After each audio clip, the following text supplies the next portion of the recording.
welcome to Hollie's Hot Takes, the fan show. I know we started this at the start of the season, and I said I was going to do it every Wednesday. This is the second one, so it's better than none. But to go through everything tonight, I am joined by two fabulous guests. If you are a member of the show and you do want to come on and have your say, please feel free to message me in the chat. Or if you want to get your questions read out, I will bring them up on the show. It's a bit more of a chilled atmosphere than a Monday, but it's still a little bit structured. So with me tonight, I am joined by, first off, Wes. Wes, it's great to have you on the show again. How are you, my friend? Yeah, all good. Thank you, Holly. International break is finally over, which means we are another day closer to Ange Ball. Let's have it. Indeed. I think we've all been waiting for it. Normally, I see the international break as a blessing in disguise. But this time, I'm actually really looking forward to the Prem being back. So, Sonny, how are you as well? Thank you for joining me. I've been quite concerned because I've seen Romero's tackles, Son with ice on his knee. It's just like, get them back, cover them in bubble wrap, and we'll go back to playing once a week. And it's just, the stress. It's too much at this time of year, isn't it? It really is. It really is. And like I say, it's nice to finally have that over with. I'm hoping that Sonny and Romero are okay, to say the least. But hopefully we will see them in the next couple of days in a couple of photos, obviously before the Sheffield game. But before we kind of dive into that, I kind of want to get your first thoughts of how you think the season is going so far. So Wes, I'll come to you first. How are you loving life under Ange? Yeah, right. I love the fact we go past the halfway line. It's really refreshing. I didn't know this was a thing in football, to be honest, and I'm a coach. I thought it was just all about sitting back in and just trying to counterattack. But no, I think the football we have been served by Ange has just been so refreshing, and I think it's what us Spurs fans, like every single Spurs fan, has been brought up on this attacking football. And we have to go and attack, and we have to impose ourselves on the opposition, as opposed to what we've seen over the last 4 or 5 years, where we've been really, really reactive and waiting for the opposition to do something before we do anything. Whereas now we're a lot more proactive and, like I say, stamping our authority on the game. Listen, I think what have we had? What, three, 4 games? Is it like maybe 3 games or 4? If I look at them individually, I think Brentford kind of was what it was. A lot was happening at the football club at the time. So to get out of there with a point, obviously not the end of the world. I think they had a really strong home record last season. United at home, party atmosphere, obviously, but I think it was almost as Man United being that bad as opposed to how good we were, because United were awful. They and I watched them against Arsenal, and it is the most probably up there with the most average Man United team I've seen in my life. And the worst bit about Man United is they've spent an absolute fortune to look bang average. And then who did we have? Bournemouth. I think that was a decent performance, but Bournemouth's quality isn't quite there. I think they're going through massive transition in terms of off the pitch. In terms of, obviously, had new owners, new recruitment drive in the way they want to do things, and stuff like that. And then Burnley. Well, I mean, I was at Turf, and they just played into our hands second half. I was speaking to a few people that I know who are Burnley fans. Yes, they do exist. So it was, they were sort of saying to me before the game, like, look, if Company goes about it in a certain way, you're going to absolutely murder us, and Maddison's going to have a field day. And I think that first half was a good first half. It was really, really competitive. No idea what he's thinking at half time, because he then switches from a 4 to a 3 and tries to go man to man, and we've just ripped them apart. So I think, look, I don't think we're there yet. I think it's going to take a bit of time. But I think the pieces of the jigsaw puzzle are there. It's about putting it together, and I think every Spurs fan will accept that we're going to get a tank in every now and then, and we're going to concede goals, but we're going to create a bag full of chances, and we're going to score some goals. So I think this ride and this Ange train that we're all on is gonna be an interesting one. But yeah, I just think, looking at the games in isolation, I think that's what I've taken from the games that we've had so far, really. especially. Yeah, I was going to say that is a fair enough account, because when you break it down, you kind of see that they are different in isolation. But it's nice to say that we are at the moment on top of those games. I mean, Sonny, how have you kind of found it? I know we've spoken a lot about vibes, and that is pretty much what it's like under Ange at the moment. That's the thing. Just, we call this thing the Tottenham way. I don't really know what it actually is. I think it's just attacking football and being happy with what you sort of got. And we're probably at that stage. I've made some predictions at the beginning of the season and said I'd be happy with like 7th, 6th, but at least show we're making progress on and off the pitch. And I'm not going to say we're getting there, because at the end of the day, it is only 4 games and we haven't had a test, but which is to come with Liverpool and Arsenal. And we still, with question marks over, like, we could have had some more signings come in, another centre back, maybe another midfielder, shift a lot of the deadwood, like, the Eric Dyer. I was looking at the squad earlier. Obviously, Dyer's in the squad, Lloris is in the squad. I didn't realise how bad our homegrown quota is as well, because obviously you need, I think it's 8. And like 2 of them are goalkeepers, and it's like, it is a bit of a, and you can tell they were trying to do that, obviously, signing Maddison, signing Brennan Johnson. But yeah, there's still like a big shift that needs to happen in certain areas of the club. Obviously I work for TalkSport as well, and we've all seen the Ange Postecoglou interview, and he comes across fantastically, immaculate like conversation, and just really, it's just what I've had this conversation the last couple of days with people sick of like Conte and Mourinho all talking in riddles, and you couldn't get a straight answer at a press conference. With Ange, he'll say it how it is, but he won't mince his words, which is what I think you sometimes need in a top class manager. But as I say, I think it's baby steps still. Ange is known for having slow starts. He started well. We just got to see how it happens over 34 remaining games, and see if we can actually have a cup run in the FA Cup. No, I think you're right. And I think that's the thing. I think we've all got to just stay a little bit more grounded. I think a lot of us are grounded. Like you said, Ange normally starts slow and he started fast. I just hope that he maintains that. Sorry, I want to come back to you, because obviously you have mentioned the TalkSport interview. And I just want to kind of get from you, because you mentioned cups as well. And obviously you did speak about obviously falling out to Fulham in the Carabao Cup. How did you kind of take what his response was? Because I actually it made me take a step back and be like, oh, actually, yeah, you've got a good point there.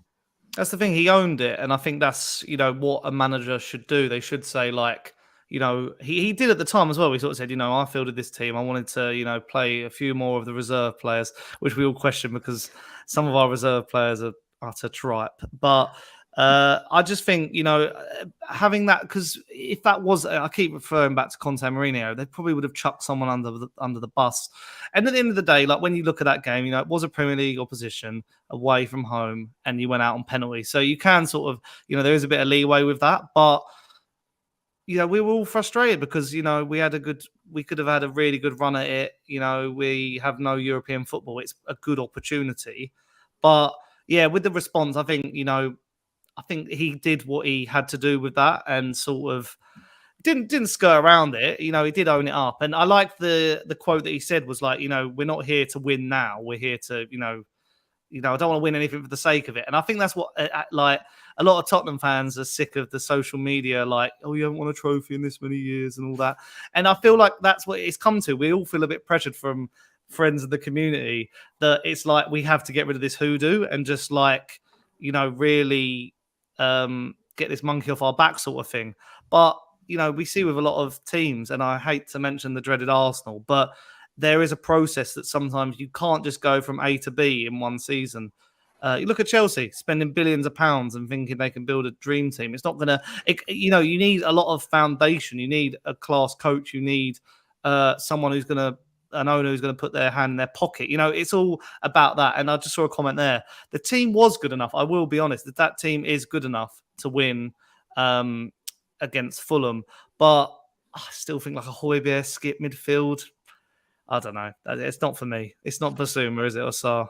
I was going to say, now that we've experienced Sarr ball and Basuma ball, it's kind of like a step down in that kind of respect. Mick, I want to say a big thank you to you, because you're saying it's 4 a.m. in Australia. I rate that you're tuning in for this, so thank you very much. But Wes, I want to come to you, because obviously I want to get your take on the Ange Postecoglou interview, because obviously there was a lot of quotes that flew out of it, and a lot of good ones as well. So what's your kind of overall take of how he addressed, obviously, that interview?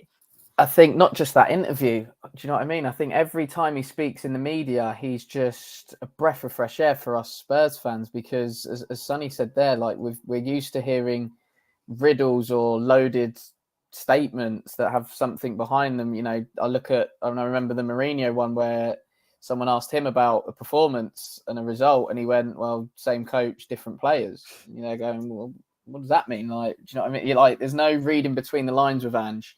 And I absolutely love it. I think every time he is put in front of the media, he represents, and of course he is the face of the football club, if you like, as the manager, but he represents the football club unbelievably well. And it's almost a bit of a throwback to how Pochettino in his early years in particular handled the media. I think that side of it got Poch annoyed, I would say, probably the right word for it, because there was too many questions surrounding his future and links to Man United all the time and stuff like that. And Poch didn't really want to answer it, but he couldn't not answer it at the same time. Whereas, you know, I think Ange is just brutally honest. He kind of says what he thinks. And again, similar to Sonny, I love the fact that he took some level of responsibility for the Carabao Cup defeat. I think there was also some of it on the players as well, but he also acknowledges his role within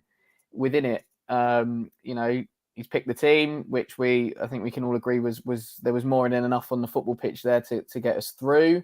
But he's also looked at it and gone, okay, but it's just not for us right now, when actually there might be something further down the line for us, and stuff like that. But yeah, I think not just that particular TalkSport interview, but yeah, I think as it ends there, he sees the bigger picture, and I just think he's been absolutely brilliant. Like, you look at the stuff with Harry Kane as well, he's facing those questions every day, and he's like, look, I'm not here to pitch myself to Harry Kane. Like, if Harry Kane wants to go, he wants to go. Like, he's made his mind up already.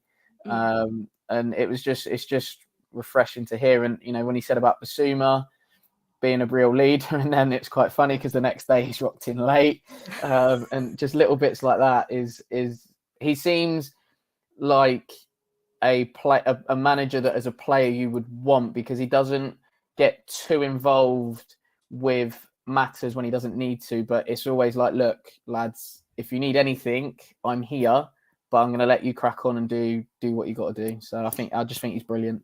Yeah, I think it's great as well. I kind of like the fact that you made that slight comparison to Poch, because I think you're right. And I think at times Poch maybe was too much of a shoulder for these players to talk to all the time, which I don't think is a bad thing, but I think kind of like ruffled the lines a little bit. I also want to mention, obviously, in that interview, it was quite funny when he was talking about the Carabao Cup. And I think they asked the question of something like, obviously some of the fans feel a bit disappointed. How would you like respond to them? And he said, well, I can't tell them what to think or feel. Yeah. Like, that's just up to them. And I think that's very human of him. I mean, Mick's obviously said about this bigger picture, kind of like what you said as well, Wes, in the sense that he is kind of thinking further ahead. And sometimes us as Spurs fans, because we're quite impatient because we've waited so long for a trophy, we initially, when we fall out of a trophy competition, we're a bit annoyed. So I think they're all kind of valid points. And I know, Wes, you've touched on certain players. So Sonia, I'll come to you, because obviously in the interview he did mention a few certain players. How did you kind of feel when he spoke about Maddison? And I believe it was Romero as well. Yeah, he spoke about. It is nice to hear a manager praise these players, and you know that some of these players that he signed, they wanted to come to the football club because of Ange. There was no Maddison even admitted it weren't Harry Kane. It was because of what Ange said to me and what his vision and his probably 40-slide PowerPoint presentation of like, this is how we're going to play. This is my way.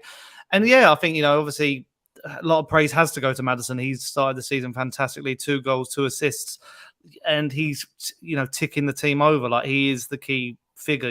He's taken the number 10 shirt and he is one of the leaders now. He's one of the vice captains. Same with Romero. Like, I for one knew there was a good player in there, and I've seen a lot of neutral fans especially go like, oh, this guy's being called the best centre back in the world by Messi, and like, is he better than Van Dijk and all that? And it's like, he's not yet, but he has the capabilities. He just needed a coach who was going to put his arm around it and sort of say, I like your spirit, I like your tough tackling, but there's sometimes you have to know when to, have that rolled up energy.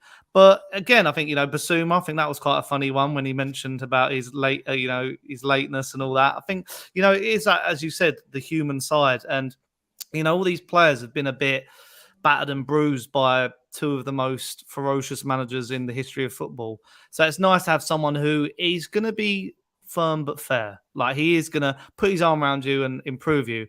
But if you're not giving him what you need, it's like we've seen with Richarlison. Obviously, he got dropped for a game and he tried something new, but it's nothing personal. It's just, seeking out options. And, Richarlison is, I've seen the news about him today. There is a situation there that needs to be resolved, because I feel for the guy as well. He's got a lot of pressure on his shoulders. And I think that comes back to the human side. I mean, ages ago when the whole Dele Alli thing broke and he had the interview, it kind of brings you back down to earth that these aren't just footballers, they're also human. And whereas obviously Sonny's mentioned a bit about Richarlison, obviously he's come out today and said a few things. Is that maybe something that you're hoping that now that he can talk to the club and he can talk to people around him to help, that hopefully he pushes on and really embeds obviously that striker position? I think the key thing is just to make sure that he goes away, gets the time that he needs to get himself right as a person, because once he does that, his performances on the pitch should be better because he's in a better headspace. And I don't think there's anything worse when, all right, you're going through a bit of a bad time away from football, you're going to football to potentially get away from it. And, football for quite a lot of people in general is an escape. It's a place where, you can forget about anything and everything that's been going on in life, and stuff like that. And then when things aren't going wrong there, and football can be a really big and powerful coping mechanism for a lot of people. But when your coping mechanism, when that starts failing you as a person, you're then going, wow, what's going on here? So I think first of all, he needs to just go away, take all the time that he needs. And I think the club need to be really, really supportive with that. Get his head in a good space and get him in a good position and in a good way. And then after that, we'll see hopefully the benefits. But I think you can tell Richarlison perhaps hasn't been in the best headspace. I know he's not. Sometimes he's a bit of an odd character, I would say, Richarlison. I mean, I don't know him personally, but sometimes he'd be really bubbly and he's the life and soul of the party. Obviously, he's doing his pigeon dance, everything like that. And then other times he can be a right moody git, like proper moody.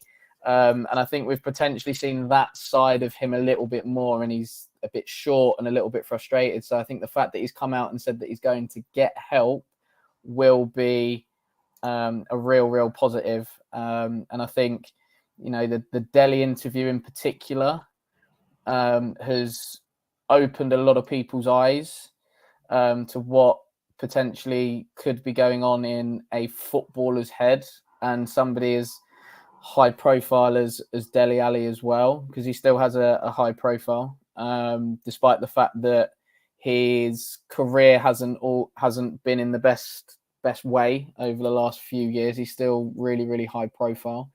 But yeah, I think we have to remember these guys are obviously human, and humans go through good times and bad times as well. So yeah, I think, I've seen lots on Twitter today that, as fans, we got to be backing Richie and singing his name, and I hope that is the case obviously on Saturday. And I think that might just give him a little lift to know that there are at least 60,000 people that are behind him, if not more, as a club and as the Tottenham community, as well as the football community. I think we just need to get behind him and allow him to get better as a human first of all.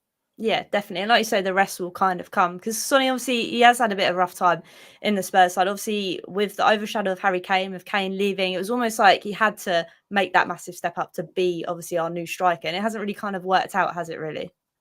Yeah, I don't know. It's just when I look at like some highlights of him, especially Match of the Day honed in on it on the Brentford game. It's his decision making, I'd say, which is his downfall. Obviously we have these elite strikers in Kane and Haaland and Mbappe, and I feel like the most part of it is this sort of like decision making and footballing brain per se, because there was a moment that I remember they highlighted on Match of the Day where Richarlison had a great chance to put us 3-2 up, and he goes for this like finesse shot to curl it around the keeper, but the keeper's right hand side is like literally free, and you just know if that's Harry Kane, he's just gonna like, he knows he's seen that already because he's so intelligent, and he's just gonna bop it and like into the top corner. And I feel like that sort of way of playing, it is your like, you know, it is about your attitude and about your confidence. You know, being a striker is one of the hardest jobs in football because you're criticized for everything. You know, you're the main focal point of a team. You know, if you come on as a sub, you're either going to do one or two things. You're either not going to like score and everyone's going to be like, oh, what's that? Or you're going to score and you'll be like, oh, should he be in the team next week? And then maybe you're better as that sort of impact player. So it is just really tricky. And obviously, you know, playing some through the middle when he scores a hat-trick against Burnley, then poses more questions. I feel like we'd be more worried about Richarlison if we weren't scoring goals, because that was the worries at the beginning of the season. You know, we sell Kane, that's 30 goals taken away or something like that. Where our goals going to come from? But luckily, we're spread around quite nicely. You know, Romero's got 2, so you know that's quite good. But the problem is sometimes in games where we're going to have tough games, especially against bigger oppositions. You do need that focal point and your striker. And your strikers are stereotypically in the Richarlison build, you know, those sort of high pressing, energetic, quick, you know, bullish types. So it should all like click into place. But as I say, you know, he's come off a season where he's a £60 million player. He scored 1 Premier League goal. He had more offsides than anyone. He took his shirt off, or you know, and he had all this pressure from social media as well. So it's like I still think he's going to come good. Like he was brought in as probably the Harry Kane replacement even last year, but you got to back the guy. As Wes was saying, you know, hopefully the fans back him and stick by him. And, you know, we've got a nice forward line now. We've got Brennan Johnson coming in. We've got Kulusevski, we've got Solomon. Like, that's a nice rotation, and they all offer something a bit different. So I'm excited to see different versions of that front three.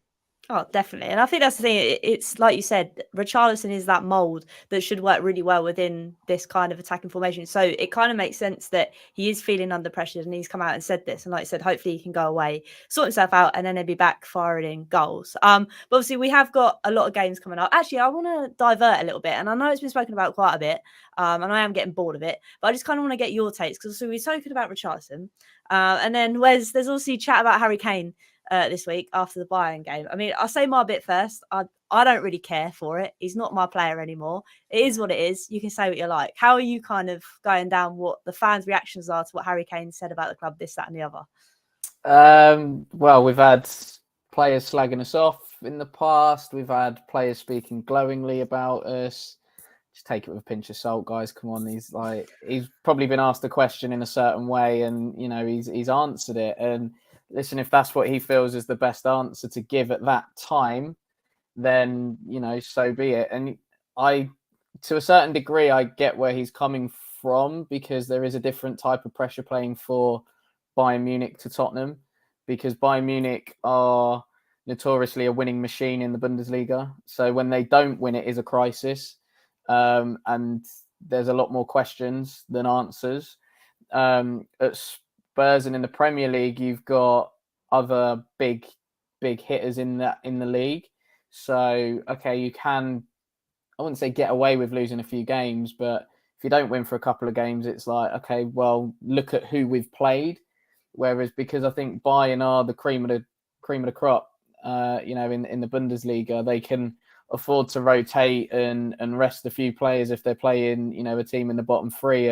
In the Premier League, you haven't got that luxury, because every game presents a different challenge. So yeah, I think that it is what it is. I'm not going to lose any sleep over it. It's not like, you know, I'm going, oh my God, Harry Kane, what an idiot. Like, do you know what I mean? He's put everything that he had in his career up until the point he left with us. He gave everything in a Spurs shirt. He's our record goal scorer now. You know, his name will be forever etched in our history. You know, we've been fortunate enough to see a truly world-class player wear a Tottenham shirt for as long as we have. So I think it's more just a case of like, right, okay, you've done your bit now. You're going to pick up some Farmers League, Bundesligas that no one's going to care about. You might win the Champions League because you're in a team that gives, because you've gone there, it gives them half a chance now to go and win it. Obviously, we're not in Europe, but yeah, it's one of those things really. Like players say stuff all the time, so yeah, like I say, it's not something I'm losing sleep over. Put it that way. I think that's the thing. I think because it's so fresh and raw, there is a little bit of me that's like, you can't say that. And then I'm like, but actually, it doesn't matter. He's not my player anymore. I mean, Sonny, how are you kind of feeling on it? Because obviously there was an interview today. I think it was Bale at the golf, and everybody's retweeting it and saying, see, he doesn't slander our club, this, that, and the other. And I'm like, but it's a different situation, isn't it? Yeah, I mean, when you don't play, he's a retired player now. He can say what he wants really freely. But Kane's got new employers. It's like you wouldn't go to a new job and just start like keep reminiscing about your old job, but also say like, oh, this place. Oh, you want to appease Bayern fans. And I agree with Wes really with everything he said. This guy gave us everything, and also what I didn't like or what I haven't liked, what I've seen is people highlighting moments where it was like, but he didn't score in this final, or he didn't turn up in this semi, and it's like you can't just like place it on one person and oh, he wasn't involved in our greatest ever moment, reach the Champions League final, and it's like, but it is what it is. Like, just enjoy the memories. Spurs are blessed in the sense we've always had amazing attacking players like Defoe, Van der Vaart, Berbatov, Sheringham, whoever.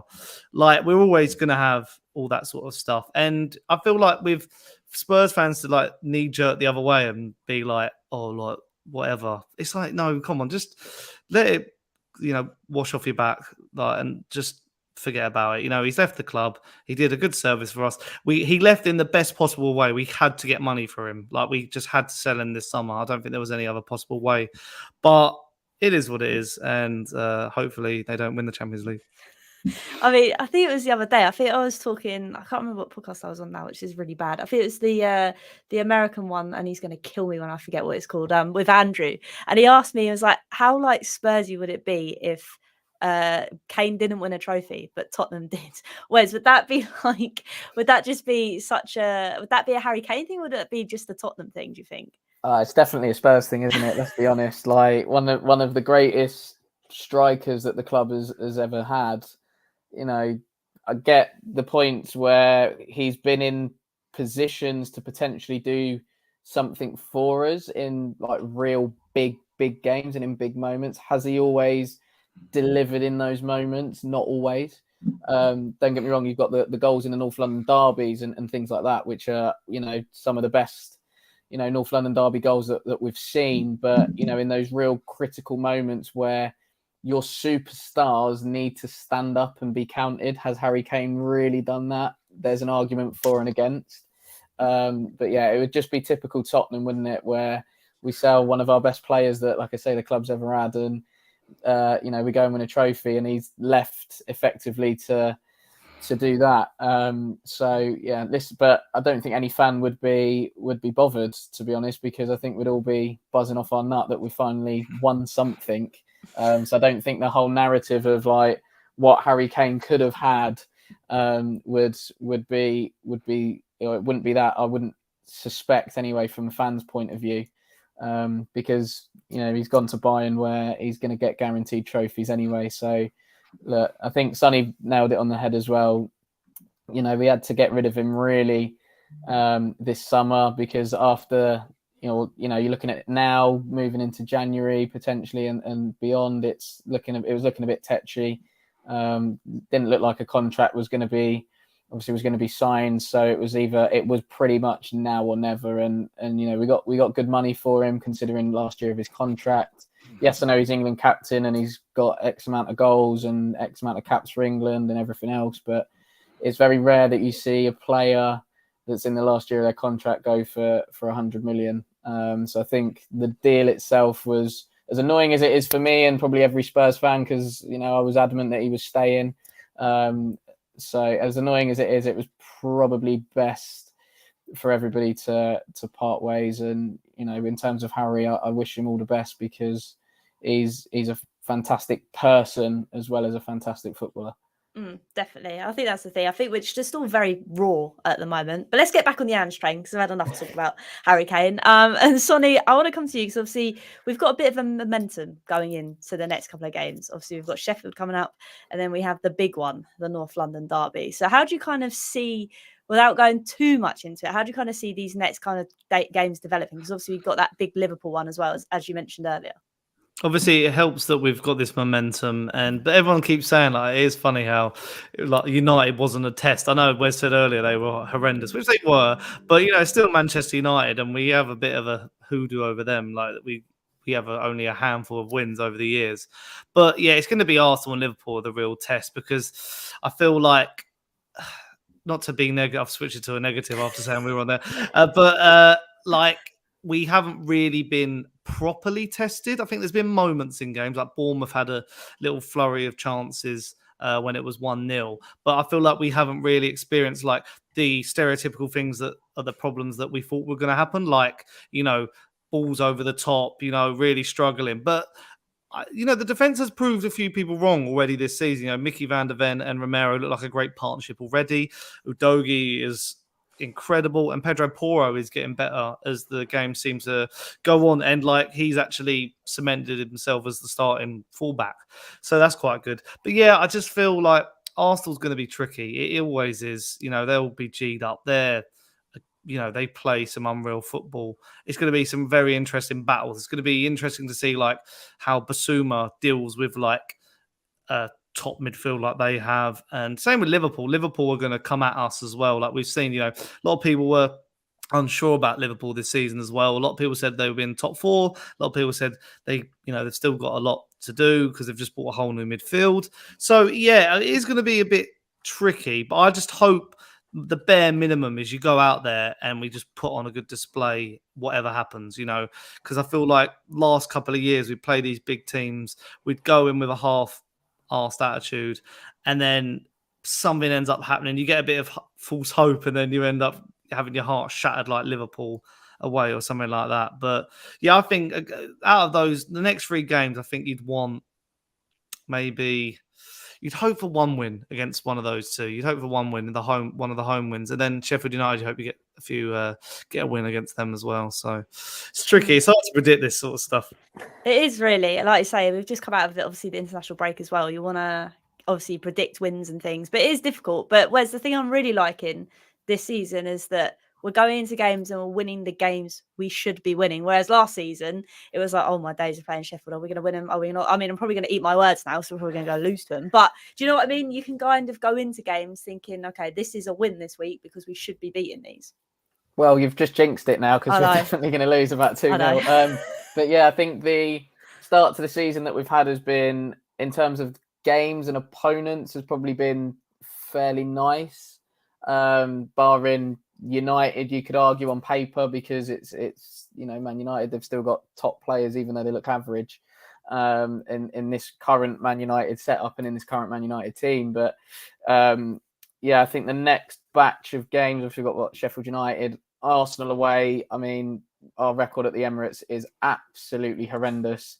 I know we've got Liverpool coming up. We are cursed against Liverpool. Let me tell you, somebody has got a spell on us over Liverpool. I actually think Luton away is going to be harder than a lot of people make out, just because tight pitch, like crowd, literally, they could not get any more on top of you. They are shocking though. They are so they are. bad. I mean, I was watching them against West Ham, and I sort of said to myself, do you know what? All Luton need to do is get the ball to the wide centre backs and clip it.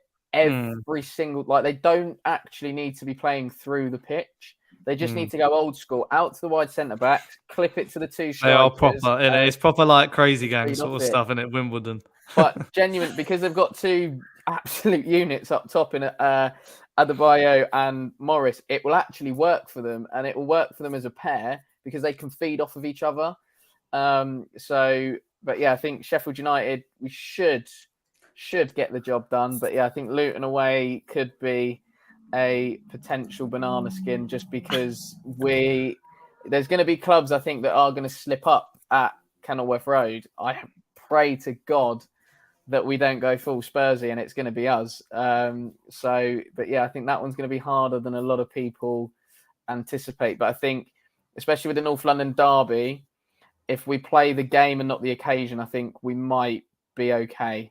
It's one of those where you have to remove all of the emotion out of it and effectively treat it as another game, which is going to be really, really difficult, I think, for anybody to do because it's that lot and it is Derby Day.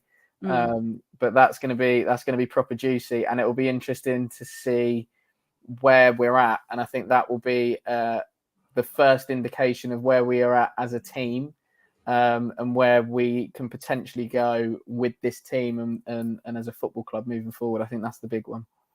I think that's the thing. I think, like you said, it's probably going to be and for a lot of the boys as well, Sonia, it's probably going to be their first taste of a North London derby as well. Potentially a London derby in that kind of sense as well, isn't it? Yeah, that's the thing. Obviously, biggest game on the calendar. It's the one we all avert our eyes to when the fixtures come out at the beginning of the season. And yeah, you just hope that, Andrew's. Yeah, we've seen some of his like speeches ahead of games for Australia and that. He's managed in the old firm, which, I mean, some people say it's the biggest derby in the world. I still think the North London derby edges it just because of like the whole history of the two clubs. But they're probably like that. It depends who you represent. But there's a lot of players there. There's still a good mentality of like Maddison will be well up for it, and Kane. We've got a lot. Son is the captain now. He's played in a lot of these derbies and played quite well. To me, I feel like as a footballer, I feel like it's not hard to G yourself up for these occasions. You just need to embed yourself in the team, and with the vibes where they are right now, you surely have got to be up for it and keen. Because I just feel like, as I said in my previous point, like last couple of years in these big games against the Big Six, we haven't really gone into them with that much sort of, it has been a bit like, we could get absolutely trounced today. And it's like, we need to go in and be like, we can give these guys a game and actually show them this is a different Tottenham. We are attacking again. We want to have the ball. Because that's the thing. A lot of people are saying against the bigger teams, like your Cities and that, like we're not going to have as much of the, as much as the ball as we usually have against, how we've seen with Brentford and, Burnley and all those sort of teams. So that will be an interesting factor to think about. But, I just, Romero, there we go. Romero clattering into someone like minute one, that'll probably get their whole like away fans up. And I think the away fans have been good this year as well. So got to have hats off to them.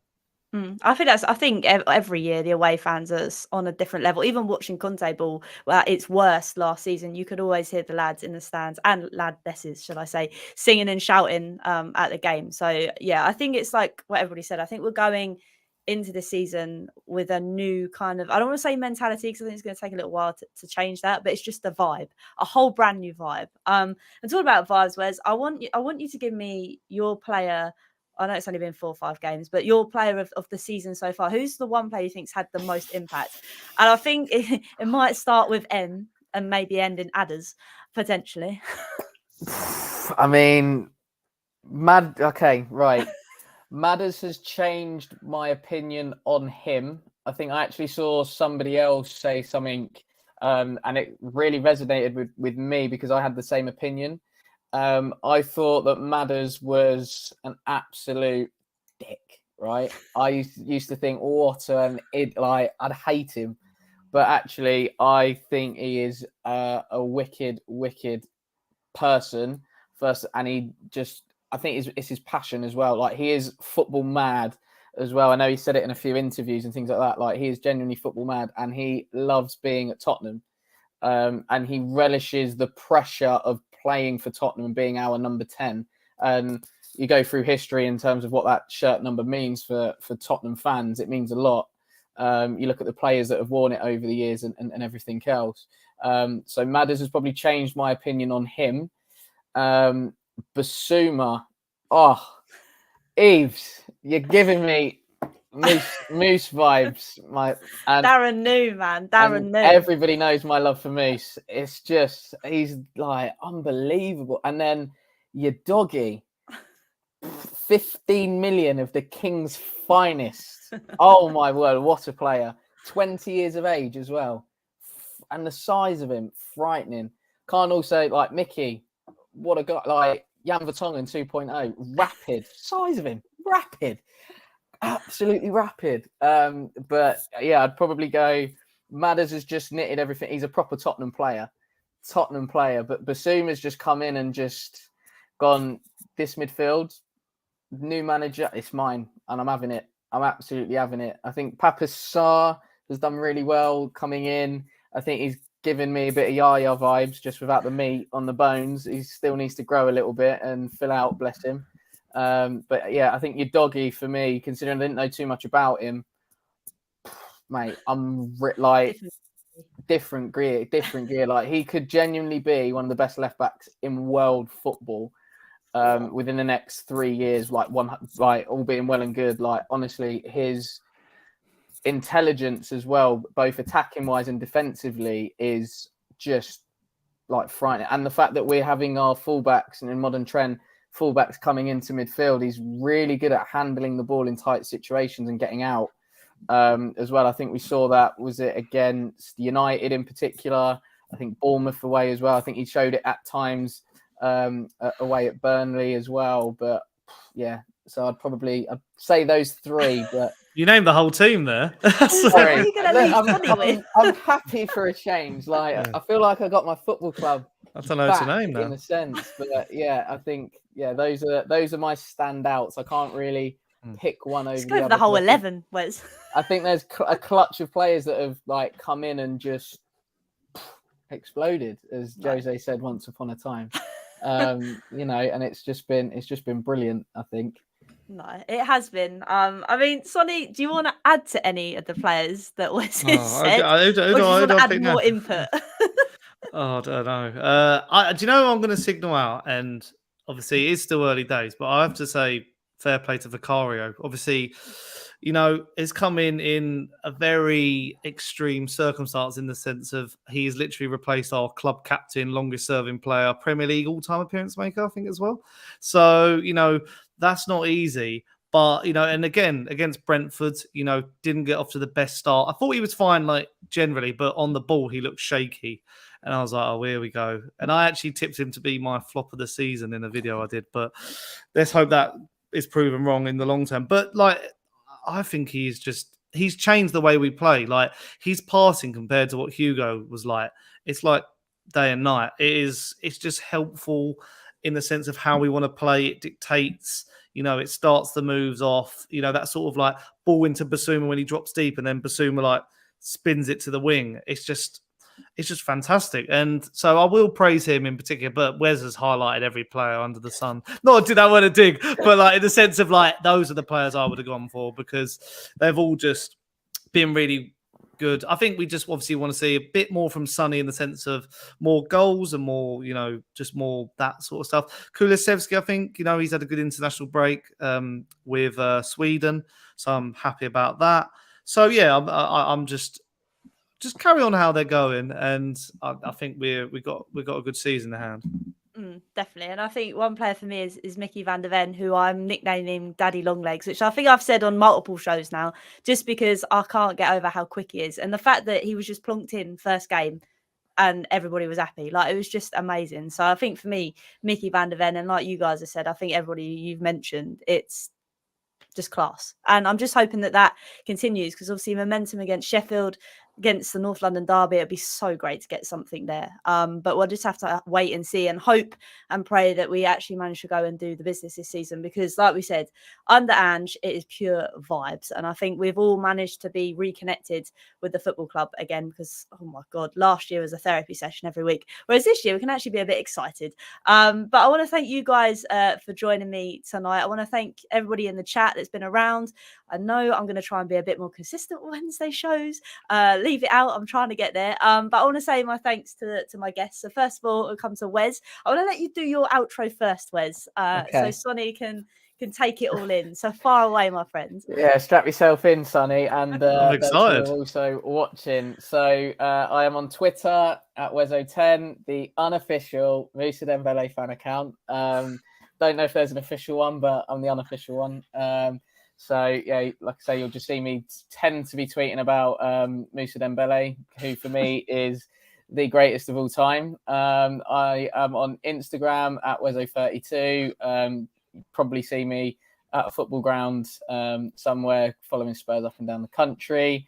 And then I also have my own football coaching business as well in Milton Keynes, Dele Alli country, helping young boys and girls develop their footballing skills. So it's Kofa MK on Instagram, TikTok, Kickoff Football Academy on Facebook, Kofa MK on YouTube as well. So I think, Hollie, that's everything. That was good. that's a One wrap. take only. Man. I like that. It was good words. I know I wind you up, but I do love your outro. It's the Moussa Dembele bit, unofficial fan account. It gets me every time. But thank you, Wes. And also, Sonny, I think I've been calling you Sonny all evening, so I am very sorry. I'll take Sonny. I don't mind. I'll take anything. Where can everybody find you, my friend? So yeah, Sonny Talk Spurs on YouTube. I'm nearly at 1,000 subscribers, so if people can get me to that, I'll be very, very grateful. There's a video on the channel as well, me and Hollie talking about the season so far as well. So if you want to hear us gloat about Ange a bit more, go over there and watch that. And then yeah, Sonny Snelling on the rest of my socials, where you might see some TalkSport bits because I also work for TalkSport. Lovely, jubbly. I love it. And thank you to everybody else that is in the chat. Like I say, I'm going to try and do a fan show every Wednesday or some sort of content on a Wednesday. So if you want to jump on, have your say as well with these lovely guests, you can become a member, or if not, message me and I'll get you on. But until next time, like I say, we've got Hollie Talk Spurs live next Monday too. So keep your eyes peeled for that one. And until next time, come on you Spurs.